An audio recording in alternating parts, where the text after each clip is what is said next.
इस गांव की महिलाओं ने कभी भी लाल रंग की स्ट्रॉबेरी नहीं खाई है, क्योंकि इस पूरे गांव के लोग लाल रंग से बहुत ही ज्यादा डरते हैं और अगर इन लोगों को कोई पेड़ पौधा लाल रंग का दिख भी जाता है तो ये उसे तुरंत उखाड़कर जमीन में गाड़ देते हैं। इस गांव के लोग कभी भी इस गांव से बाहर नहीं जा सकते, क्योंकि इससे उनकी जान जा सकती है। असल में गांव के चारों तरफ एक जंगल है जिसमें बेहद खतरनाक दिखने वाले राक्षस रहते हैं। कई सालों पहले इस गांव के पूर्वजों ने राक्षसों के साथ एक समझौता किया, जिसमें शर्त ये थी कि राक्षस उस वक्त तक गांव के लोगों को कुछ नहीं कहेंगे जब तक कोई गांव वासी गांव से बाहर जंगल में अपना कदम ना रखते। पर अब लूकस नाम का ये मेंटल लड़का जंगल के अंदर जाकर लाल रंग के फल ले आया था, जिससे राक्षसों और इंसानों के बीच समझौता टूट चुका था। इसी रात को एक लड़का अजीब सा शोर सुनता है और जब वो नीचे देखता है तो राक्षस गांव के अंदर आ चुका था, जिससे वो तुरंत बड़ा सा घंटा बजाकर सभी गांव वालों को जगाने लग जाता है। गांव वाले इस घंटे को सुनकर उस राक्षस से बचने के लिए छुपने लग जाते हैं।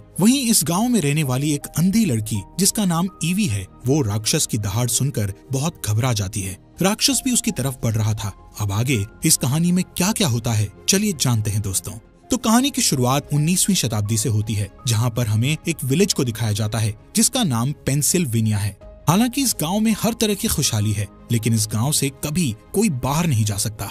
इस गांव के चारों तरफ बड़ी बड़ी दीवारें हैं। साथ ही यहाँ पर एक वॉच टावर भी है, जहाँ पर हमेशा कोई न कोई पहरा देता रहता है। दरअसल ये गांव जंगल के बीचों बीच था, इसलिए इन गांव वालों का दूसरे किसी भी गांव से कोई भी कांटेक्ट नहीं होता है और जो लोग इस गांव के अंदर रहते हैं वो कभी भी बाहर नहीं जाते हैं। यहाँ पर किसी तरह के कोई पैसे नहीं चलते। यहाँ सब एक दूसरे का सम्मान करते हैं और साथ ही यहाँ पर कोई किसी से भी शादी कर सकता है, लेकिन शादी का एक रूल होता है कि कोई भी किसी को पसंद करता है तो वो कभी उसका हाथ नहीं पकड़ता जब तक कि उसकी शादी नहीं हो जाती।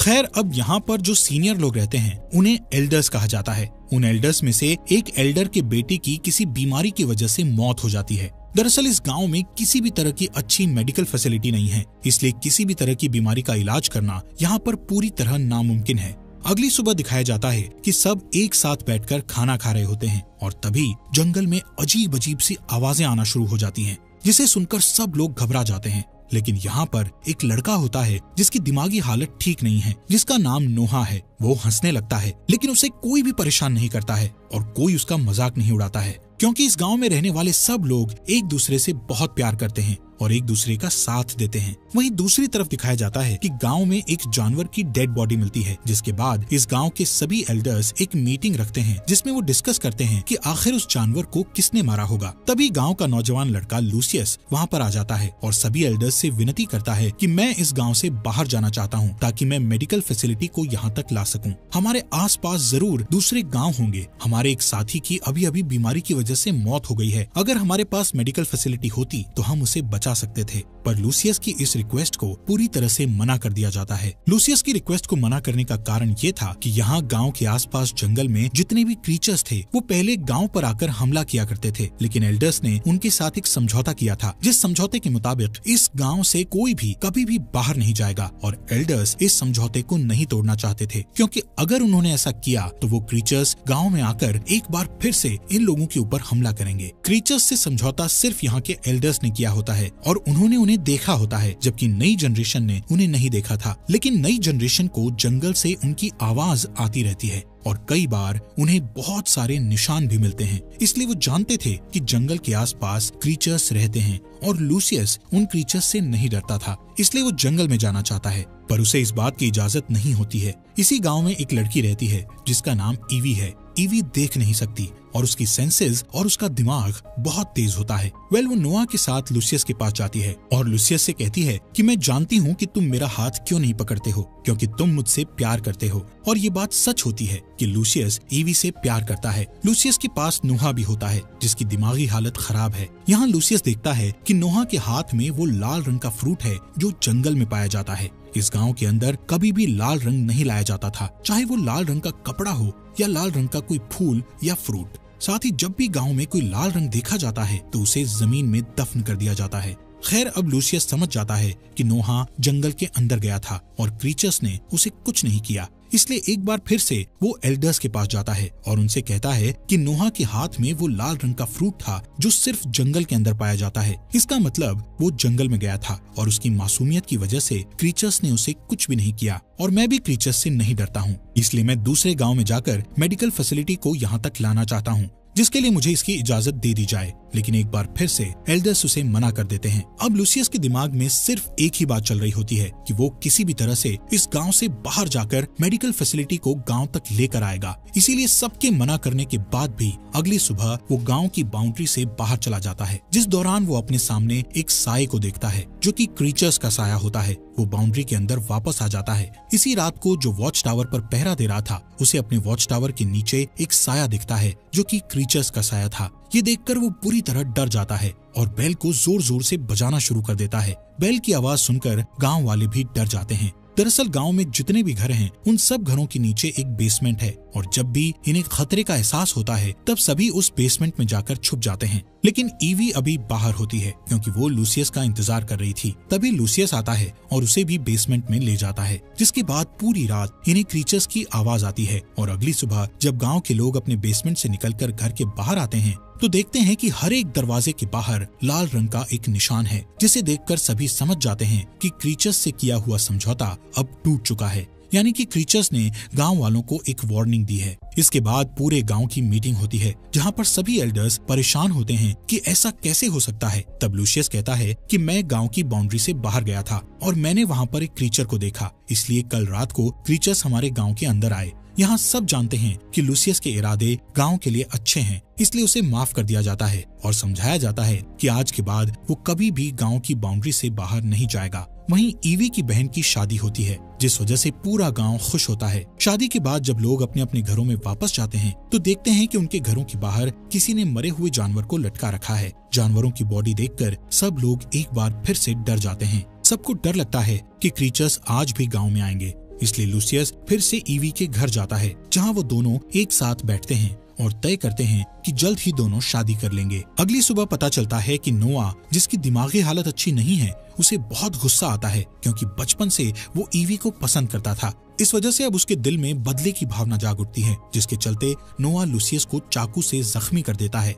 लूसियस की हालत बहुत ज्यादा खराब हो जाती है, साथ ही उसके बचने के चांसेस बहुत कम होते हैं क्योंकि इस गाँव में मेडिकल फैसिलिटीज नहीं है। इसके बाद नोआ को एक रूम में बंद कर दिया जाता है। ये एक ऐसा रूम होता है जिसमें कभी भी किसी को भी सजा के तौर पर बंद किया जाता है। अब नोआ इस रूम में बंद होता है क्योंकि वो कोई न कोई गलत काम करता रहता था। ईवी को जब पता चलता है कि नोआ ने लूसियस को चाकू से जख्मी कर दिया है तो वो बहुत दुखी हो जाती है। यहाँ ईवी के पिता एडवर्ड, जो कि गांव के एल्डर्स में से एक एल्डर हैं, वो अपनी बेटी से कहते हैं कि जब तुम्हारी आंखों की रोशनी चली गई थी तब भी मैं कुछ नहीं कर पाया था और अब मैं चाहता हूँ कि मैं जंगल में जाऊँ। लेकिन एडवर्ड की वाइफ उसे जाने से मना कर देती है और कहती है कि हम सब ने एक वादा किया था और हम उस वादे को नहीं तोड़ सकते। और अब ईवी भी तय कर लेती है कि वो इस जंगल को पार करके दूसरे टाउन में जाकर मेडिकल फैसिलिटी को यहाँ पर ला कर रहेगी। उसके पिता एडवर्ड भी उसका साथ देते हैं और गांव के सभी एल्डर्स के खिलाफ जाकर उसे परमिशन दे देते हैं। पर इससे पहले कि वो अपने सफर पर निकलती कि तभी एडवर्ड उसे खास खुफिया कमरे के और बहुत सारे ऐसे राज बताते हैं जो कि आज से पहले कभी किसी को नहीं बताए गए थे। और अब ईवी के साथ गांव के 2 और लड़कों को भेजा जाता है। वो दोनों के दोनों अपने सफर में बहुत ज्यादा डरे हुए होते हैं, लेकिन ईवी पूरी तरह से निडर होती है। उसके चेहरे पर, उसके मन में किसी तरह का कोई डर नहीं होता है। दरअसल जब उसके पिता एडवर्ड उसे खुफिया कमरे में ले गए थे तो उन्होंने उसे इस गांव का राज बताया था। उन्होंने कहा था कि यहाँ पर कोई भी क्रीचर्स नहीं है। दरअसल गांव में जितने भी क्रीचर्स को देखा जाता है वो एल्डर्स में से कुछ लोग होते हैं जो कि क्रीचर्स की तरह कॉस्ट्यूम पहनकर जंगलों में जाते हैं। और ऐसा हम इसलिए करते हैं ताकि कोई भी इस गांव से कभी भी बाहर न जा सके। अब ईवी को सच पता है, इसलिए उसके मन में किसी तरह का कोई भी डर नहीं होता है। उसके साथ जो 2 लड़के होते हैं बहुत ज्यादा डर जाते हैं क्योंकि जंगल से क्रीचर्स की आवाज आ रही होती है, इसलिए वो वापस गांव की तरफ लौट जाते हैं। लेकिन ईवी ऐसा नहीं करती क्योंकि उसके पिता एडवर्ड ने उसे बताया था कि जंगल से जो भी आवाजें आती है वो एल्डर्स द्वारा पेड़ों पर लगाए गए डिवाइस से आती है जो कि हवा चलने पर आवाज करते हैं। वहीं दूसरी तरफ हमें गांव में दिखाया जाता है जहां पर सभी एल्डर्स एडवर्ड से खफा होते हैं क्योंकि उसने अपनी बेटी को जंगल में भेज दिया था। वो सब कहते हैं कि हमने इतने सालों से मेहनत की थी और हमने एक सुरक्षित जगह बनाई थी, लेकिन अब ये रास्ता और हमारा राज जल्दी पूरी दुनिया के सामने खुल जाएगा, जिस पर एडवर्ड कहते हैं कि ऐसा कुछ भी नहीं होगा, मैंने अपनी बेटी ईवी को सब कुछ समझा दिया है। वहीं ईवी को दिखाया जाता है जो कि जंगल में आगे बढ़ रही होती है। तभी वो एक बहुत बड़े गड्ढे में गिर जाती है, पर किसी तरह वो उस गड्ढे से बाहर आ जाती है, जिस दौरान उसे क्रीचर्स की आवाज आना शुरू हो जाती है। हालांकि उसके पिता ने बताया था कि जंगल में कोई भी क्रीचर्स नहीं हैं, लेकिन गांव में ऐसी भी कहानियां प्रचलित थी जिसके अनुसार बहुत पहले क्रीचर्स होते थे और वो इंसान की नकल किया करते थे। जिसके बाद ईवी एक लकड़ी तोड़ती है, तब उसे सामने से भी लकड़ी तोड़ने की आवाज आती है। इसके बाद वो एक पत्थर फेंकती है, तब सामने से भी कोई पत्थर फेंकता है, जिसके बाद वो समझ जाती है कि क्रीचर्स सच में उसके सामने हैं। इसलिए वो डरकर भागने लगती है और तभी हमें उस क्रीचर को दिखाया जाता है जो उसका पीछा कर रहा होता है। ईवी की सेंसेस बहुत ज्यादा एक्टिव होती है, इसलिए वो उससे बचकर भाग रही होती है और जिस गड्ढे के अंदर कुछ देर पहले वो गिरने वाली थी, वो उसी गड्ढे के सामने खड़ी हो जाती है। साथ ही उसे पता है कि उसके पीछे क्रीचर्स आ रहे हैं। इससे पहले कि क्रीचर उसे पकड़ता, वो सामने से हट जाती है और वो क्रीचर गड्ढे के अंदर गिर जाता है। वहीं दूसरी तरफ गांव में दिखाया जाता है, जहां पर सभी एल्डर्स उसी सीक्रेट रूम में जाते हैं जहां पर नोआ को कैद करके रखा गया था, लेकिन वहां पर नोआ नहीं होता है और वहां पर एक खुफिया रास्ता होता है। यहाँ पर कुछ सामान के साथ जानवरों की खाल भी होती है, यानी कि गाँव में जितने भी जानवरों को मारा जा रहा था वो एल्डर्स नहीं मार रहे थे बल्कि नोआ मार रहा था, जिससे एल्डर्स भी परेशान थे। यहाँ पर हमें पता चलता है कि नोआ का दिमागी संतुलन ठीक नहीं है, लेकिन वो दिमाग से बहुत ही शार्प है और उसे वो कॉस्ट्यूम मिल गई थी जिसे पहनकर एल्डर्स जंगल में घुमा करते थे। यानी कि उसके पास वैसा ही कॉस्ट्यूम था जिसे पहनकर वो भी जंगल में एल्डर्स की तरह घूमता था। इससे पता चलता है कि उसे एल्डर्स का राज पता चल गया था, इसलिए वो कभी भी किसी भी वक्त जंगल में चला जाता था। असल में जिस तरह से सभी एल्डर्स यहाँ पर रहने वालों के दिमाग से खेल रहे थे, उसी तरह नोआ भी उन सब एल्डर्स के दिमाग से खेल रहा था। लेकिन वो ईवी से प्यार करता था, इसलिए जब उसे पता चला कि लूसियस ईवी से शादी करने वाला है तो वो अपना आपा खो बैठा और उसने उसे मारने की कोशिश की, जिस वजह से लूसियस बहुत बुरी तरह से जख्मी हो गया। खैर, जंगल में जो क्रीचर्स ईवी के पीछे थे, जो गड्ढे में गिर गया था, वो कोई और नहीं बल्कि नोआ होता है, जो कि अब मर चुका था। यहाँ ईवी अपने सफर पर आगे बढ़ जाती है। उसके पिता एडवर्ड ने उसे खुफिया रास्ता बताया था। अब ईवी रास्ते पर चलते हुए एक ऊंची दीवार को पार करती है, जहाँ पर हम सड़क देखते हैं। तभी वहाँ एक गाड़ी आती है जिससे पुलिस वाला नीचे उतरता है। यहाँ पर हमें पता चलता है कि ये 19th सेंचुरी नहीं बल्कि 24th सेंचुरी है, यानी कि ये हमारा वक्त था। यहाँ पुलिस वाला ईवी को देखकर हैरान होता है, क्योंकि दीवार की दूसरी तरफ जो एरिया है उसे एनिमल सेंचुरी कहा जाता है, जहाँ पर कभी कोई नहीं जाता था और ना ही इसके ऊपर कभी कोई प्लेन उड़ता था, क्योंकि ये प्लेन का रूट नहीं होता है। इसलिए गाँव वालों को कभी पता नहीं चला कि वो वक्त से बहुत पीछे जी रहे हैं। वहीं अंदर एल्डर्स को ये सच्चाई पता होती है, क्योंकि उन्होंने उस गांव को बनाया है। इधर ईवी पुलिस वालों से कहती है कि मुझे मेडिकल हेल्प की जरूरत है। ये कहते हुए वो उस पुलिस वाले को एक चिट्ठी देती है जो कि उसके पिता एडवर्ड ने उसे दी थी, और साथ ही उसे एक सोने की घड़ी भी देती है, क्योंकि उसके गाँव में पैसे नहीं होते हैं। हालांकि पुलिस वाला अपने सीनियर को बताना चाहता था, लेकिन जब वो ईवी की साफ नीयत और उसके दुख को देखता है तो वो उसकी मदद करने के लिए तैयार हो जाता है और कुछ दवाइयाँ लाकर ईवी को दे देता है और उसे उसी जगह छोड़ देता है जहाँ पर ईवी को उसने पहली बार देखा था। इसके बाद ईवी वापस अपने गांव में आ जाती है और जो दवा वो लेकर आई थी वो अपने पिता को दे देती है, जिसके बाद वो दवा एडवर्ड को दी जाती है। यहाँ ईवी सबको बताती है कि जंगल में उसका सामना क्रीचर से हुआ था, लेकिन अब वो मर गया है। ये सुनने के बाद नोआ के माता पिता समझ जाते हैं कि उसकी मौत हो चुकी है, लेकिन वो ये बात किसी को नहीं बताते हैं और गांव में जितने भी लोग हैं उन सब के दिल में क्रीचर का डर अब भी होता है। अब सवाल ये उठता है कि एल्डर्स ने इन क्रीचर्स को बनाया ही क्यों?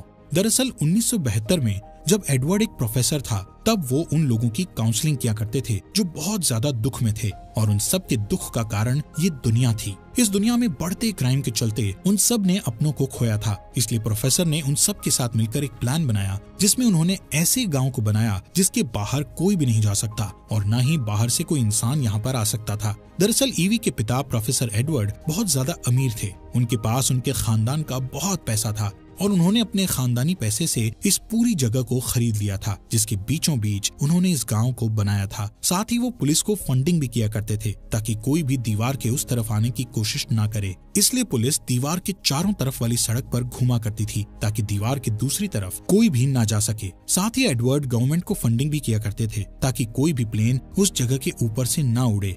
और वहीं ईवी ने ये गवाही दी होती है कि उसने जंगल में एक मॉन्स्टर को मारा है, जिससे एक बार फिर से सबके दिलों में डर बैठ चुका था।